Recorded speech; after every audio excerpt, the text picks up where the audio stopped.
Hello दोस्तों, आपका स्वागत है इस पढ़ने वाली महफिल में। आज हम पढ़ेंगे अध्याय 1 के बारे में, क्लास 10th के साइंस के अध्याय 1 के बारे में, ओके, जिसका नाम है रासायनिक अभिक्रिया एवं समीकरण।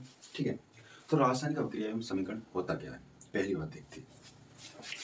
तो देखो, रासायनिक अभिक्रिया एवं समीकरण, पहली बात ये देखेंगे कि रासायनिक अभिक्रिया होती क्या है। देखो, रासायनिक अभिक्रिया का अर्थ होता है कि एक दो चीजों से मिलकर तीसरी नई चीज का निर्माण होना, दो पदार्थों से मिलकर तीसरे नए पदार्थ का निर्माण होना, यही होता है रासायनिक अभिक्रिया। रासायनिक अभिक्रिया में होता क्या है, रासायनिक अभिक्रिया जैसे देखें, उदाहरण देखें, जैसे दूध प्लस छाछ, दूध प्लस छाछ मिलाकर क्या बन रहा है, दही। क्या बन रहा है, दही। ओके, तो देखो, दूध एक अलग पदार्थ, छाछ एक अलग पदार्थ, और इन दोनों के मिलने से एक तीसरा नया पदार्थ बन रहा है, वो है आपका दही। ठीक है, क्या है, दही। दही में अलग गुण पाए जाते हैं, दूध के अलावा अलग गुण पाए जाते हैं। ठीक है, तो दो पदार्थों से मिलकर तीसरे नए पदार्थ का निर्माण होना, यही होता है रासायनिक अभिक्रिया। ओके, ये बात बताते हैं हम। ठीक है, अब चलते हैं आगे। आगे क्या होता है, रासायनिक अभिक्रिया को दर्शाते किस प्रकार हैं। रासायनिक अभिक्रिया को हम दो तरीके से दर्शाते हैं। तो देखो, पहली बात भाग देखते हैं इसके।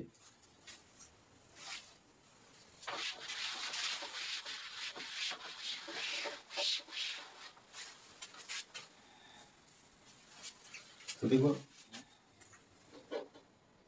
जैसे मैंने अभी उदाहरण बताया, दूध प्लस छाछ और दही। ओके, तो देखो, एक भाग तो ये है और एक भाग ये है। तो इस भाग को दो नामों से जाना जाता है। पहली बात LHS और इसको RHS। इसको कहते हैं लेफ्ट हैंड साइड, इसको कहते हैं राइट हैंड साइड। इसको एक और नाम से जाना जाता है अभिकारक। किससे, अभिकारक। इसको उत्पाद के नाम से जाना जाता है। दो नाम, देखो, रासायनिक अभिक्रिया दो भागों में बटी है। पहला अभिकारक, दूसरा उत्पाद। ठीक है, और इसे और एक नाम से जाना जाता है LHS RHS। LHS को कहते हैं लेफ्ट हैंड साइड, RHS को कहते हैं राइट हैंड साइड। अब आता है अभिकारक। अभिकारक क्या होता है, अभिकारक होता है जो पदार्थ अभिक्रिया में भाग लेता है, वो होता है अभिकारक। और उत्पाद क्या होता है, उत्पाद होता है कि अभिक्रिया होने के बाद में एक नए पदार्थ का निर्माण होता है, वही होता है उत्पाद। ओके, जैसे देखो, इसमें दूध है, दूध में थोड़ा सा छाछ मिलाया, तो दूध में छाछ मिलाने पर क्या बना, दही। जबकि दही इन दोनों पदार्थों में नहीं था। ठीक है, छाछ अलग है, दूध अलग है, दोनों को मिलाने से एक नया पदार्थ बना। ये रासायनिक अभिक्रिया में भाग ले रहे हैं, हिस्सा ले रहे हैं, और ये था अभिकारक। और जबकि दही अभिक्रिया में भाग नहीं ले रहा, अभिक्रिया में भाग नहीं ले रहा है, बल्कि ये अभिक्रिया के अंत में जो नया बना पदार्थ है वो है दही, यही होता है उत्पाद। यहां तक बात आपको समझ आई होगी। अब चलते हैं आगे।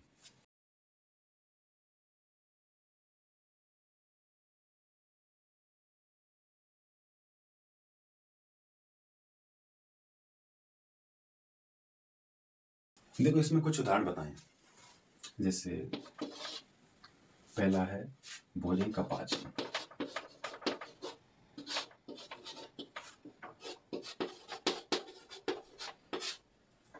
दूसरा इसमें श्वसन, दूसरा क्या है, श्वसन।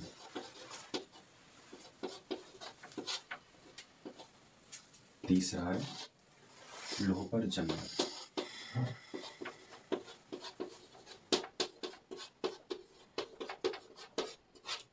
देखो, इसमें बताया है भोजन का पाचन होता है पचना। हमारे पेट के अंदर एक रोटी के टुकड़े से ऊर्जा पैदा हो रही है। ऊर्जा पैदा हो रही है, जिस ऊर्जा के कारण हम चल रहे हैं, फिर रहे हैं, दौड़ रहे हैं और अपने प्रत्येक कार्य को कर रहे हैं। तो एक छोटे से टुकड़े में से ऊर्जा में बदलना, ये भी क्या है, रासायनिक अभिक्रिया है। ओके। श्वसन, श्वसन भी एक रासायनिक अभिक्रिया है, क्योंकि हम अनेक प्रकार की गैस लेते हैं हम अपनी नासिका द्वारा, और हमारे हृदय के द्वारा उसका पृथक्करण होता है, फेफड़ों के द्वारा होता है, फिर उसके बाद हृदय में जाती है, हृदय के बाद प्रत्येक अंग तक जाती है ऑक्सीजन। ठीक।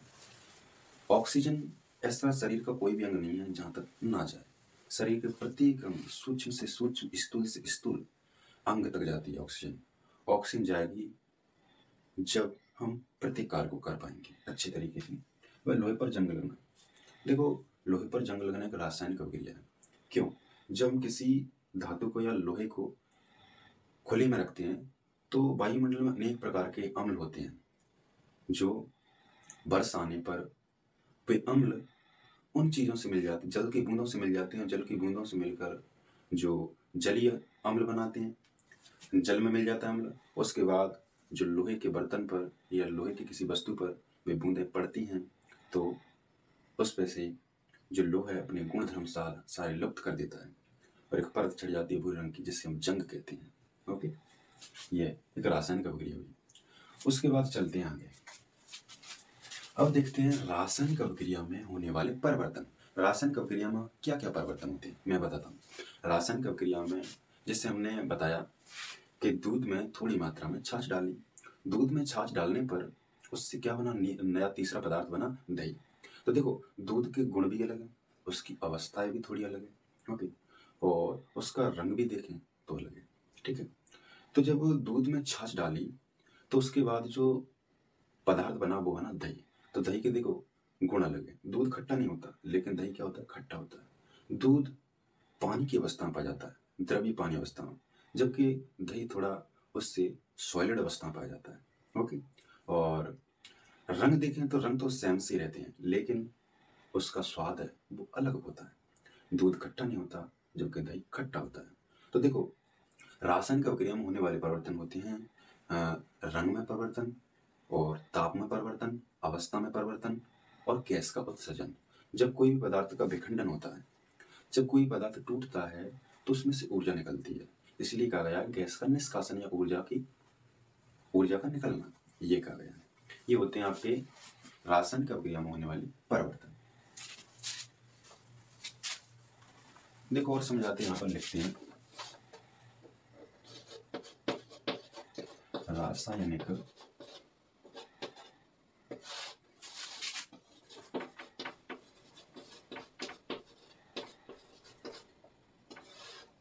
अभिक्रिया में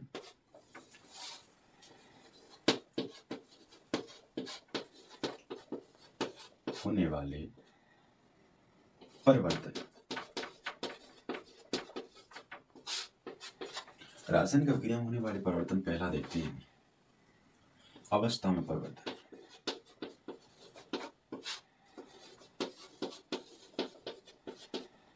परिवर्तन दूसरा देखते हैं, ताप में परिवर्तन। तो देखो रासायनिक अभिक्रिया में होने वाले परिवर्तन, तो देखो पहले नंबर का लिखता हूं मैं अवस्था में परिवर्तन। किसमें? अवस्था में परिवर्तन। दूसरे नंबर का ताप में परिवर्तन। तीसरा रंग में परिवर्तन।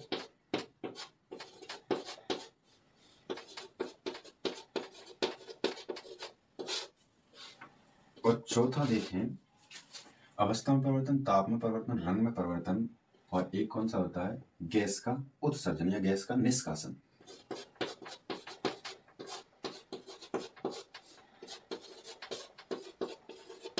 निष्कासन, ये आपके परिवर्तन होते हैं। ठीक है, अगर दो पदार्थों से, किससे, दो पदार्थों से तीसरा नया पदार्थ बनता है तो उसमें ये परिवर्तन निश्चित होंगे। अगर ये परिवर्तन नहीं है तो क्या नहीं है, रासायनिक अभिक्रिया है ही नहीं। जिस प्रकार मिठाई में मीठापन नहीं है तो मिठाई नहीं है।